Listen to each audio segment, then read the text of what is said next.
अपने पराए।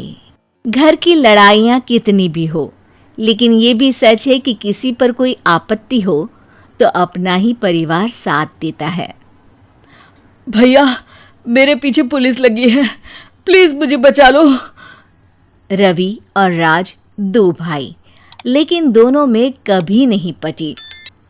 अरे क्या हुआ छोटे, क्या कर दिया तूने? अरे कुछ नहीं भैया, मेरा दोस्त है ना राजू, वो मुझे लेकर बैंक गया था। मुझे नहीं पता भैया कि वो वहाँ बैंक लूटने जा रहा है। मैं उसके साथ बैंक में घुसते ही सीसीटीवी कैमरे में दिख गया हूँ।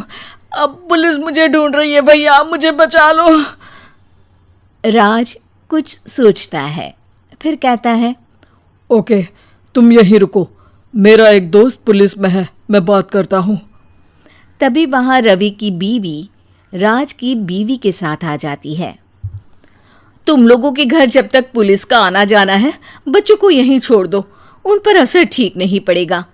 तभी वहाँ पुलिस आ जाती है। चलो चलो, कौन है रवि, थाने चलो। मैंने कुछ नहीं किया, मुझे कुछ नहीं पता। अरे वो तो पुलिस स्टेशन चलकर ही पता चलेगा कि कुछ पता है कि नहीं, चलो। कहानी का फ्लैशबैक। भैया, मुझे मेरे मकान में हक चाहिए ही चाहिए। अरे लेकिन छोटे, अभी मेरे बच्चों पर काफ़ी खर्चा है, तेरी भाभी की भी तबीयत ठीक नहीं रहती, बजट बिल्कुल नहीं है कि मैं अलग होकर रहूं। देख लो भैया, 1 महीना है तुम्हारे पास, जल्दी से घर खाली कर दो। अरे कैसी बात कर रहे हैं भैया, मेरे शरीर में अभी इतनी हिम्मत भी नहीं कि घर को खाली करे। तो क्यों अपना पोषण बेचा भाभी? अरे तुम तो जानती हो, पिताजी की बीमारी के कारण उन्हें हमारी ज़रूरत थी, कैसे आते पैसे। ससुर जी तो बूढ़े थे भाभी, उनकी बीमारी में भी पैसे लगाना कौन सा अकल का काम था। तो क्या पिताजी को मैं मरने के लिए छोड़ देता? अरे रवि, तू तो समझ, पापा को हमारी ज़रूरत थी, उन्होंने हमारे लिए हर वो काम किया जिससे हमें खुशी मिले। बैक टू रवि जो जेल में बैठा है। ये मैंने क्या कर दिया था? मैं ना पिता का हुआ ना ही भैया का, मेरे साथ जो हो रहा है ठीक ही हो रहा है। तभी वहां पुलिस वाला आता है। रवि, तुमसे कोई मिलने आया है। भाभी, आप यहाँ क्यों आई? पुलिस स्टेशन है ये भाभी। भैया, आपकी जगह मेरा भाई होता तो क्या मैं नहीं आती? अच्छा, ये खाना ले लीजिए, खा लीजिएगा।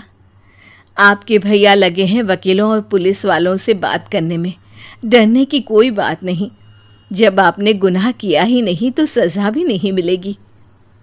रवि भाभी को देखकर रोने लगता है। घर में साक्षी चुपचाप बैठी होती है कि तभी सोनम कहती है, अरे साक्षी, क्या हुआ, परेशान क्यों हो रही हो? भाभी, अभी अभी पुलिस स्टेशन से खबर आई है, इन्हें बड़े जेल में शिफ्ट किया जा रहा है, मैं क्या करूंगी भाभी? रो मत, हम अच्छे से अच्छा वकील करेंगे। लेकिन उसमें तो बड़े पैसे लगेंगे दीदी, हम इतना पैसा कहाँ से लाएंगे? अरे क्यों, ये मकान है ना, और मेरे कुछ गहने भी है। साक्षी की आंखों में पानी आ जाता है। पर दीदी, ये तो आप और भैया की मेहनत की कमाई है। पापा के बाद भी तो हम लोगों का सब खत्म हो गया था, पापा को तो बचा नहीं पाए, लेकिन भैया को ज़रूर बचा लेंगे, और भगवान चाहेंगे ना तो दोनों भाई मिलकर इससे भी बड़ा मकान खड़ा कर लेंगे। साक्षी। थोड़ी देर में राज वहाँ आता है। सोनम सही कह रही है साक्षी, पैसों की कमी के कारण किसी भी बेगुनाह को सज़ा नहीं मिलती। राज एक अच्छा सा वकील करता है। सोनम और साक्षी बचाए पैसे और अपने गहनों को बेचकर रवि का केस लड़ते हैं और जल्द ही रवि जेल से बाहर आ जाता है। रवि राज को गले लगाकर कहता है, भैया, मुझे माफ़ कर दो, मुझे साक्षी ने सब कुछ बताया है, भैया आपने मुझ पर विश्वास किया, मेरे लिए दिन रात मेहनत की, भाभी ने अपने गहने तक बेच दिए। भैया आपने तो पापा के लिए भी पैसे नहीं देखे, लेकिन मैं बहुत ही सेल्फिश निकला। भैया एक आखिरी बार मुझे माफ़ कर दो, मैं शर्मिंदा हूँ। अरे भाई, अपने तो अपने ही होते हैं। पापा ने हमारे लिए क्या नहीं किया, ये तुम्हें बताने की ज़रूरत नहीं है मुझे। और फिर तू तो मेरा भाई है। पैसे से बढ़कर रिश्ते होते हैं भाई।